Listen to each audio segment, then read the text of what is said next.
Reverend Father Aglian, respected Correspondent Father David, respected Principal Reverend Sister Nisha, respected trustees, respected teaching and non-teaching staff members, respected parents, and my dear students, a warm good evening to one and all. First, I would like to thank the Correspondent Father David for giving me a great opportunity to deliver a talk on Chief Guest Address to you. Few days back, I called your Correspondent Father regarding my Chief Guest Address, how much time you can permit me to deliver my talk. He has given me a 15 to 20 minutes. And yesterday I received a call from your Correspondent Father, informed me that after the rehearsal of your events, Dr. Prakash, you can use only 5 to 10 minutes because the students are going to perform for more than 4 to 5 hours. So you are permitted to speak for 5 to 10 minutes. I assure that I am not going to swallow your valuable time. I will talk only for 5 minutes. Whenever I used to address to the students, I used to emphasize 3 important things to the students. You all might be aware of these 3 words. One is science, another one is the technology, and third one is the society. You all know that science is nothing but searching of knowledge in any discipline. It may be engineering, or it may be architecture, or it may be any relevant subject. Science means a searching of knowledge. After getting the thorough knowledge about the science, we try to develop a technology. That is called it as application of science. பறவையை கண்டான், விமானம் படைத்தான், ஓடும் மீன்களை கடலினில் கண்டான், படகினை படைத்தான், எதிரொலி கேட்டான், வானொலி படைத்தான். இது ஒரு பழைய தமிழ் படத்தில் வந்த பாடல் வரிகள். So after getting the thorough knowledge about the science, we try to develop a technology. Every day we are introduced by various technology developments. Now this year you are all have a theme of artificial intelligence. If you want to write a leave letter to your principal, you can use a ChatGPT. No need to know about English or grammar, no need. Just give a 2 or 3 key points to the ChatGPT, that is an AI application tool. Within a fraction of seconds, it will give you a leave letter to your principal. We are developing a various technology because the country needs a lot of technology nowadays. So previous days, we produce insulin from the waste blood from the slaughterhouse. மாடு ஆடு வெட்டக்கூடிய இடத்துல கிடைக்கக்கூடிய ரத்தத்தில் இருந்தால் insulin நம்ம separate பண்ணுவோம் முன்னாடி. Because limited populations are infected with this diabetic disease. The penicillin is use to treat the diabetic. But now the demand of the insulin is very high. So where we can get the insulin? The scientists from various countries, they develop a new technology by which we can easily produce a insulin. What they done is, they have taken a gene from the human pancreases, that is the organ which produces the insulin. They have taken the cell from the pancreases, that cell may contains the chromosome which is responsible to produce the insulin. They have taken that gene from the a human being and introduce into the bacteria. A common bacteria called Escherichia coli, this is a single cell organism because it can grow fast than anything. Within 24 hours, the biomass, the quantity of the microorganisms will grow high. So we can get more quantity of insulin within a 24 hours. So what they done is they have taken a gene from the human being and introduced into the bacteria. Now this bacteria can synthesize insulin, but unfortunately human cannot produce a insulin. This is a technology, right? After the invention of the plastics, the scientists were emphasized that this plastic is going to change the world. That is the technology development, right? So after a few years later, after 50 to 60 years later, the environmental scientists were telling that we should not use a single piece of plastics that will ruin the earth. This is the controversial issues, right, by the technology. So these are all the technology we are developing for the benefit of the society, right? So for that only you are sitting here or you are sitting inside the classroom to study the science. After getting the thorough knowledge about the science, you are all trying to develop a technology.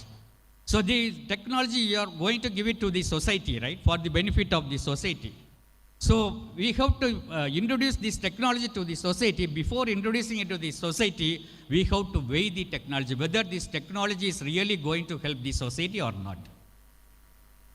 So after getting these thorough studies about this technology, we have to introduce this technology to the society. But there is no time to weigh the technology because it takes more time. இப்போ சொல்கிறாங்க mobile phone பயன்படுத்துகிறாதீங்க, சிட்டுக்குருவிகள்லாம் செத்து போகுது. அப்போ mobile கண்டுபிடிச்ச பிறகு அதை நம்ம test பண்ணி பார்க்கணும், என்னென்ன விளைவுகள் இந்த உலகத்தில் வருது. அதுக்கப்புறம் தான் அந்த மொபைலை கொண்டு நம்ம இன்ட்ரடியூஸ் பண்ணணும். அப்படி நமக்கு டைம் கிடைக்கிறதில்ல. அதனால தான் இப்போ அந்த கண்டுபிடிச்ச எல்லா டெக்னாலஜியும் கொண்டு நம்ம யாருக்கு மேலே போட்டுருவோம், சொசைட்டிக்கு மேலே போட்டுருவோம். இப்போ we should not use a single piece of பிளாஸ்டிக்னு சொல்கிறாங்க. என்கிட்ட இருக்கக்கூடிய பென் வந்து பிளாஸ்டிக், நான் போட்டிருக்க வாட்ச் பிளாஸ்டிக், இதெல்லாம் நான் யூஸ் பண்ணாமல் இருக்க முடியுமா? அப்போ சொசைட்டிக்குள்ளாடி ஒரு டெக்னாலஜி நம்ம பூத்தின பிறகு அதை நம்ம we cannot take it back. That is the situation we are facing nowadays. So before introducing into the society, we have to weigh the technology carefully. This is the thing I want to emphasize in this talk, right? ஒரு பள்ளிக்கூடத்தில் ஒரு வகுப்பு நடைபெறுகிறது. 5ஆம் வகுப்பு பள்ளிக்கூட கிளாஸில் ஒரு பாடம் ஒரு வாசியர் சொல்லிக் கொடுத்துட்டு இருக்கிறார். அவர் பறவையை பற்றி சொல்லிக் கொடுக்கிறார். அந்த ஆசிரியர் மாணவர்கள்லாம் உட்கார்ந்துருக்கிறாங்க கிளாஸில். பறவை எப்படி பறக்குது, அப்படி இறகை எப்படி விரிக்கிறது, அது எப்படி காற்றை கிழித்து கொண்டு பறக்கிறது என்று வகுப்பில் பாடம் நடத்தி கொண்டு இருக்கிறார். வகுப்பறை முடிகிறது. அந்த மாணவர்களை அந்த ஆசிரியர் அழைத்து கொண்டு கடற்கரைக்கு செல்கிறார். அங்கே பறந்து கொண்டிருக்கும் பறவைகளை காட்டி கொடுத்து பறவை எப்படி பறக்கிறது என்று காட்டி கொடுக்கிறார். ப்ராக்டிக்கல் கிளாஸ் கடற்கரையில் முடிந்தது. அடுத்த நாள் வகுப்பு தொடங்கிறது. வழக்கம் போல எல்லா ஆசிரியர்களும் வந்து பாடம் நடத்தி கொண்டிருக்கிறார்கள். மத்தியானத்துக்கு பிறகு முதல் வகுப்பு. அதே ஆசிரியர் முதல் நாள் பறவையை பற்றி எடுத்த ஆசிரியர் அந்த வகுப்பை நடத்த வருகிறார். எல்லா மாணவர்களும் அப்படி உட்கார்ந்துருக்கிறார். ஒரு மாணவன் மட்டும் எழும்பி கேட்கிறான், சார் பறவை இன்னைக்கு காட்டி தந்தீங்க, பறவை பறக்கிறத மாதிரி நாம் பறக்க முடியுமா அப்படின்னு கேட்க. எல்லா மாணவர்கள் மறந்துட்டாங்க பறவையை. இந்த ஒரு மாணவன் மட்டும் ஞாபகப்படுத்தி கொண்டிருக்கிறான். அப்போ அந்த ஆசிரியர் சொல்லுகிறார், உன்னாலும் பறவையை போல பறக்க முடியும் அப்படின்னு சொல்றார். நடந்தது. அந்த மாணவன் யார் தெரியுமா? அவர் வானத்தை கிழித்து கொண்டு விமானத்தில் பறந்தார். ஒரு அதிவேக விமானத்தில் பறந்தார். அந்த மாணவரின் பெயர் அப்துல் கலாம், அந்த ஆசிரியரின் பெயர் சிவசுப்பிரமணியன்.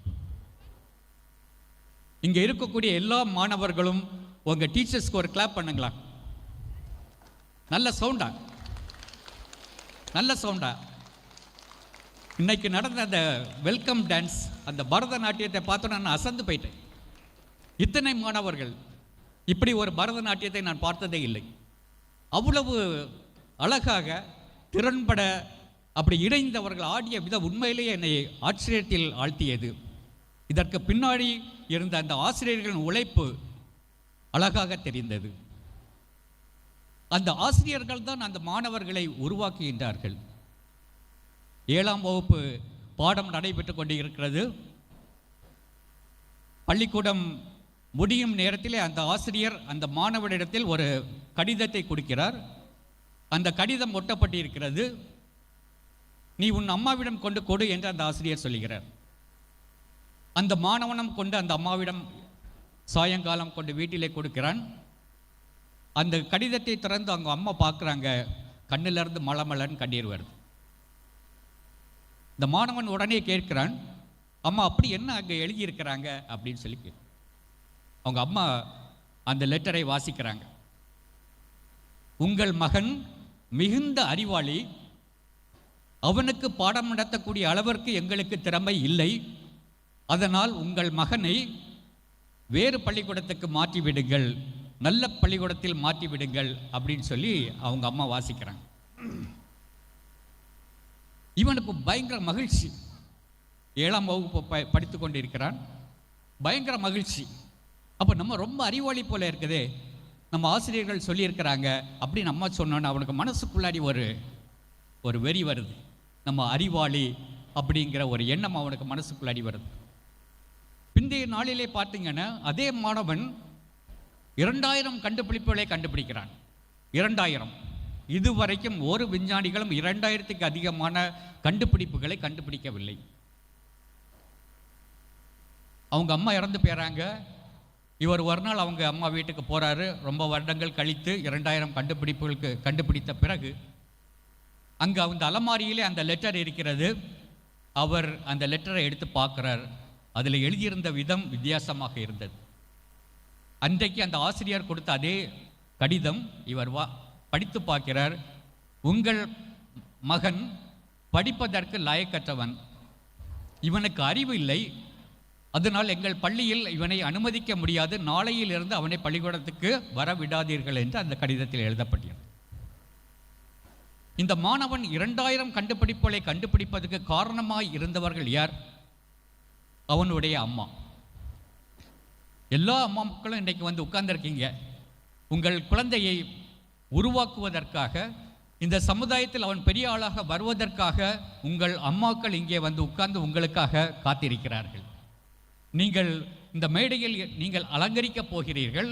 அதை பார்ப்பதற்காக உங்கள் அம்மாக்கள் இங்கே வந்து உட்கார்ந்திருக்கிறார்கள். பெற்றோர்கள், அந்த பெற்றோர்களுக்கு ஒரு நல்ல கைத்தட்டை கொடுத்துருங்களா? இன்னும் சவுண்டா. ஒரு அம்மாவால் ஒரு விஞ்ஞானியை உருவாக்க முடியும்.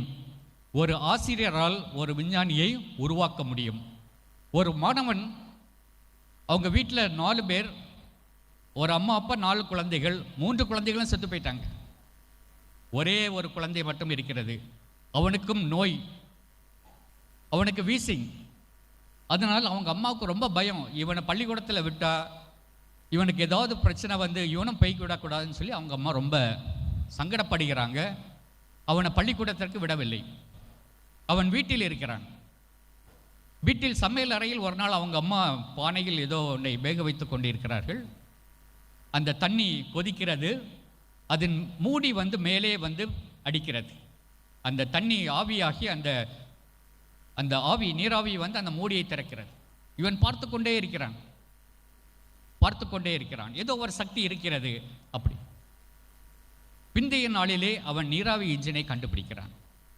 ஜேம்ஸ் வாட்டன் சொல்லக்கூடிய அந்த மாணவன். அப்போ மாணவர்களே, நீங்கள் ஒவ்வொரு வாய்ப்புகளையும் நீங்கள் பயன்படுத்த வேண்டும். இந்த இயற்கையில் நீங்கள் பார்க்கக்கூடிய ஒவ்வொரு விஷயங்களையும் மிக உன்னிப்பாக கவனிக்க வேண்டும். நீங்கள் ஒரு பெரிய விஞ்ஞானிகளாக மாற முடியும். உங்களுக்கு நீங்களே கை தட்டிடுங்களா? நீங்கள் எல்லோரும் ஒரு சிறந்த விஞ்ஞானிகள். அதை உருவாக்குவதற்கு உங்கள் ஆசிரியர்களும் உங்கள் பெற்றோர்களும் மிகுந்த சிரமத்தை எடுத்துக்கொண்டு உங்களை வழிநடத்தி கொண்டிருக்கிறார்கள். I conclude my talk with the quote of Swami Vivekananda, all power is within you. You can do anything, everything, just believe in it. Thank you one and all.